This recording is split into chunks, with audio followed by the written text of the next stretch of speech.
Hi guys, today I'm going to be interviewing Betsy from the blog Java Cupcake, linked in the description box down below. On Betsy's blog you can find a variety of recipes for cupcakes, cakes, and fun DIY projects, so if you're interested in learning a little bit more about Betsy, just keep watching. Okay, so my first question to you is, where does your love for baking and cooking come from? I think from my mom. I remember being in the kitchen with her and baking Christmas cookies and cakes, and every birthday I would request the same cake, and I would just sit in the kitchen and just watch her bake my birthday cake every year, and I was hooked. And so I wanted all of her cookbooks and her baking books, and so I blame my mother for loving cakes and cookies.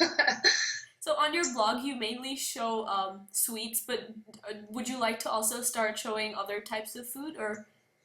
Um, I have a few other things on my blog. I mean, I have done some of the dinners and things that I've made or whatever, but it's easier for me to photograph and share the baked goods because I don't have to like stop my family from eating it before to take pictures. That's kind of how bloggers operate, especially ones that do meals also, so for me it's just a lot easier, more convenient just to do the baked goods that I actually have time to photograph and shoot and get up on the blog. So yeah, definitely. So how come you started blogging?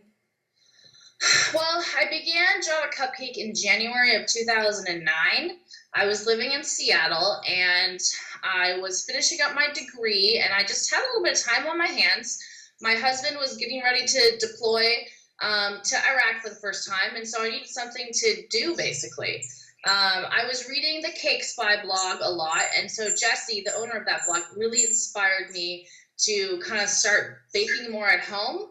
And so I made my first cupcake like from scratch ever in that January of 2009, and I decided I would put it up on a blog.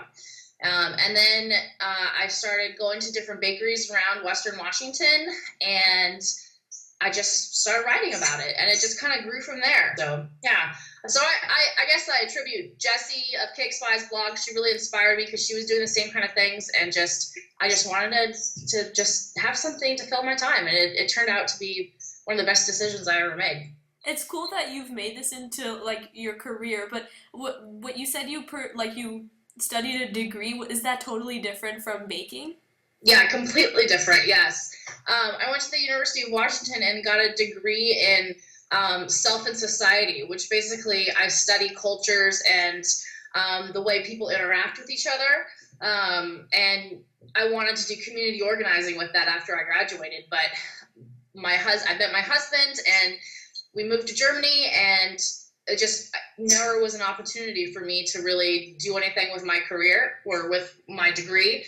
So I just kept pursuing my blog, and it just has grown and grown and grown with each year, and I just kind of go with it. So since you live overseas and you're currently living in Germany, what's your favorite part about the whole experience? I think being able to immerse myself in another culture, like when you go on vacation, it's really hard to get a feel for where you're at unless you're there for an extended period of time.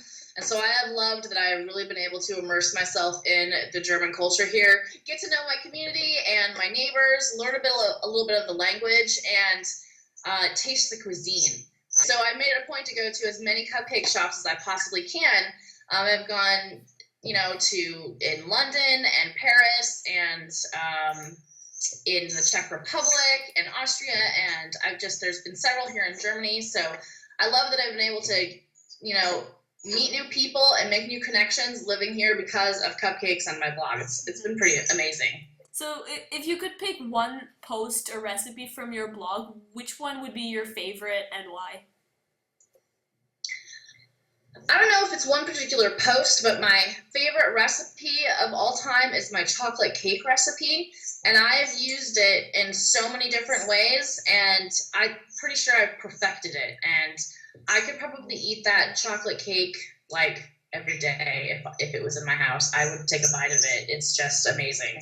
I don't have a perfect vanilla cake recipe yet. I have some that I like, but the chocolate cake is perfect. you probably bake a ton since you have all those beautiful recipes on your blog. So what do you do with all the dessert that you make? Because obviously it would be hard to eat all of it.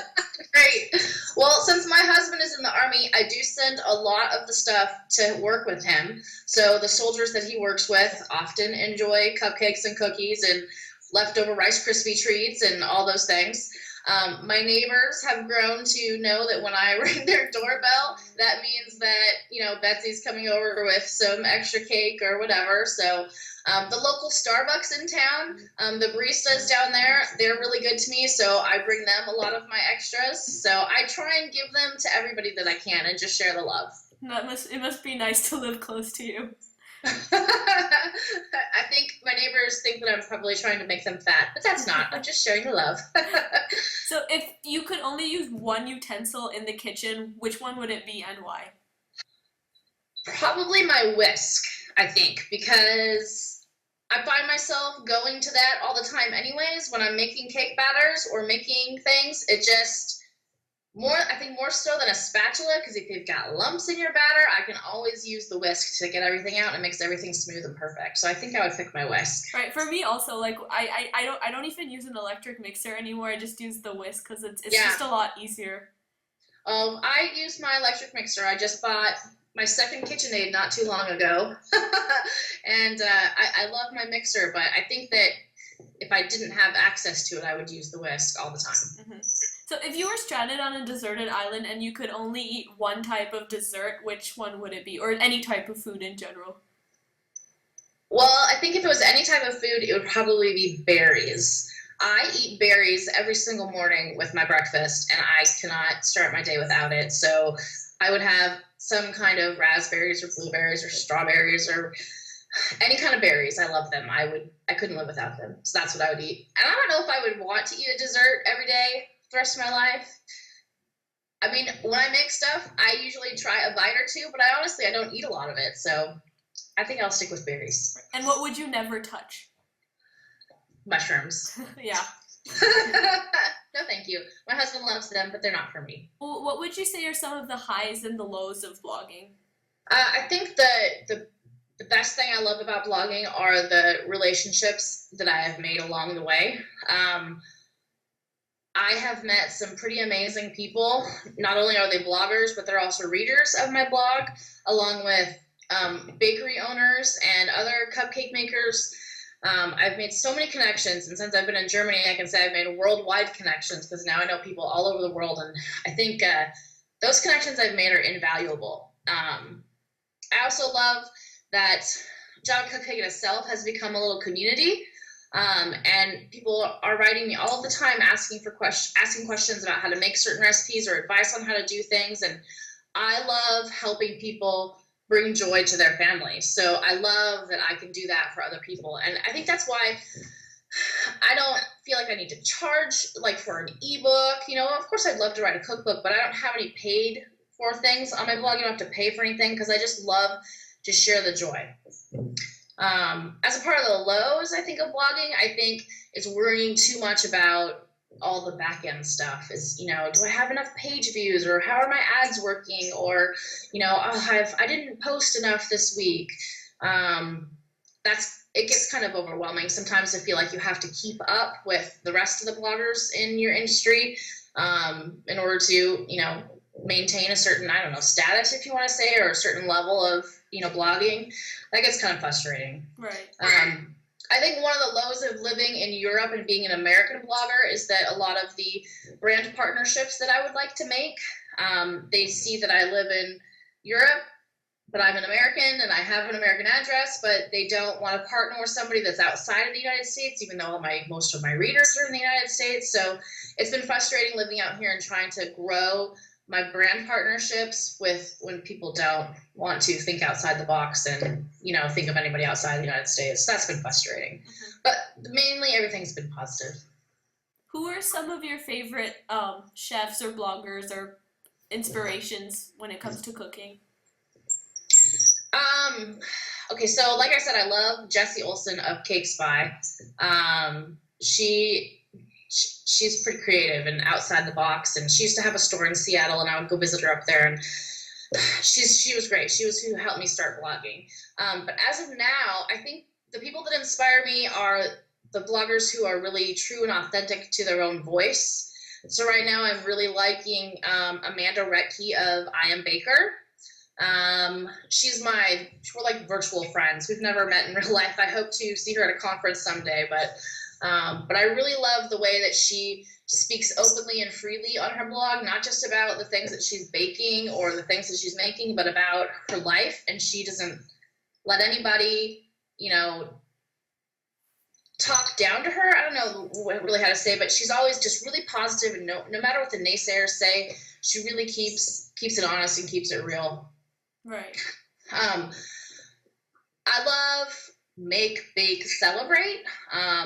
She is another Army wife and fellow food blogger. Her name is Tony Miller of Make, Bake, Celebrate.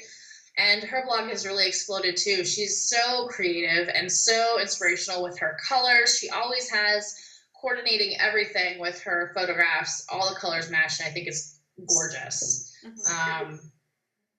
I don't know. I read so many blogs that it's really hard to just pick a couple, because really the blogs that I read are inspiring to me every single day. Right. So, but in terms of your own blog, like what's next for you? Because a lot of bloggers write their own cookbooks, or they have different kinds of things going on. So, but what's next for Java Cupcake? I think, well, actually just within the last week or so, I rebranded the website. It was really super unintentional. I had bought a theme a while ago to update it to, and I just decided to do it. So I changed my logo, and in the same time, I decided to change the vision of Java Cupcake. So I've gone from just basically baking blog to now incorporating more life stories and more DIY projects, but DIY projects that really relate to my life or the baking that I'm doing.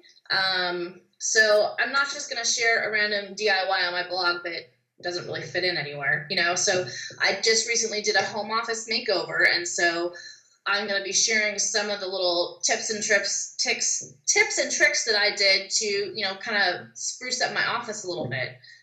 So I'm going to be adding some more DIYs. I'm going to be doing some more partnerships with brands and companies I think that I really love. I'm working with Core Home Products right now to feature some of their baking tools in my recipes, but my goal is to just really keep it organic, and just kind of grow. I love sharing the things that make me happy, and so that's just what I'm going to do more of on my blog. Okay, that's all I have for you, Betsy. Thank you so much for doing this interview with me. You're welcome. Thank you so much. This was fun.